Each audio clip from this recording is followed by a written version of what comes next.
seeing from your teammates? Let's talk about that a little bit. Oh, I think it's definitely a team effort, man. I think we understand now what it takes, man, and I know it probably won't guarantee us a win, but it'll put us in a position to get a good win. So guys are putting their time in, and I'm really appreciative for my teammates of taking that next step of just accountability. You know what I mean? And understanding that we got to get it done as a group, and it's going to take a lot of film watching and a lot of bonding, man. Just extra time outside of practice and workouts. These practices are jam-packed, former players on the sidelines all the time. Guys that played last year, I counted half a dozen just walking in. Just talk about what that's like to have those guys back and just keep that relationship going for the program. Oh, we love it, man. It shows how much Coach Jones he understands what Tennessee football is all about.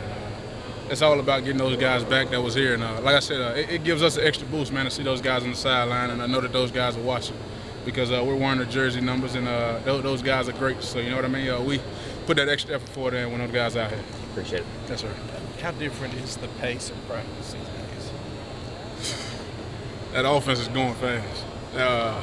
I remember back 2 years ago when we played Cincinnati here, and I remember those first two series, man, they wore us out. And I think, like I said, it's going to be an advantage and our opponent, and it's a disadvantage for our opponents. So we love it, man. It's going to take us a while to get used to it on defense, but it'll help us out in the long run. How much do you think that stamina is going to help you guys on the field, especially in the fourth quarter of games? Oh, it's definitely going to help us. And I think practicing this way, it prepares the defense to be able to go out for 4 quarters and be able to run and be able to go. Because I think last year we died out a lot. You know what I mean? I think this fast-paced offense is going to help us out, and it's going to help us our stamina out. And so when the fourth quarter come around, we expect to be jumping around and look over to the sideline and see those other guys bending over.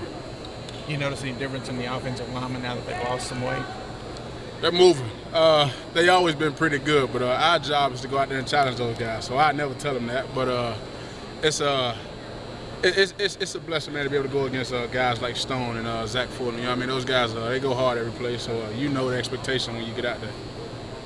What's going to be the biggest difference between last year's defense and this year's?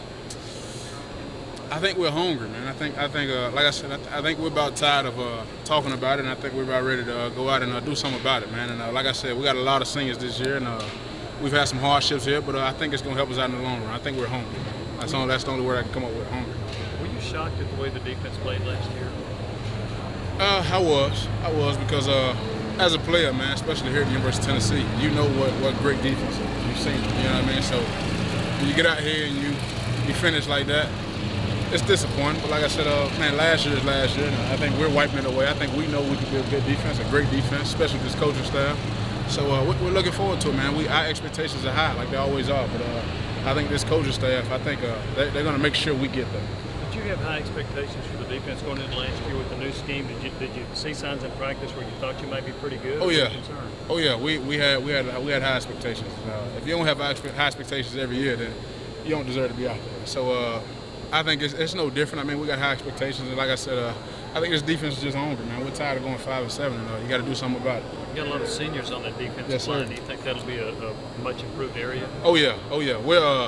We're calling guys out every day. Whether it's sitting in meetings and you ain't really paying attention, we've been around each other for a while, so we got the ability. We know each other, and you can get on a guy. And we expect the guy to be a man and step up and take that coaching. If guys are getting on you, myself included, then that means you must be doing something wrong. And I think us being around each other for so long, we can do that. I think it's definitely going to help us out. Are you better suited for a 4-3 than a 3-4 defense? I think so. I think we just got the personnel for it. I think the two big guys in the middle and some guys with speed on the outside, I think that's what we're fit for. So I think it'll help us out. Let's double teams. Marlon, you look at your experience. I think you've had 4 position coaches, 4 different years. What is it like to do this again, to get to know another scheme, another position coach? I remember Coach Strip called me one night when he had just got the job with him, and he called me back and he was like, "You guys have had like 4 freaking position coaches in 5 years." So, you know, I think it helps us a little bit because you pick up on defense a little bit faster. And I know that's crazy to say that we're getting used to change, but I think these guys here will be here for a while, for a long time. I hope so. And they're already helping us out, man, more than ever before. Coach Strip is a great guy. He knows what he got going on. It's my job to just shut up and listen. You know what I mean? So we're excited, man. Given how bad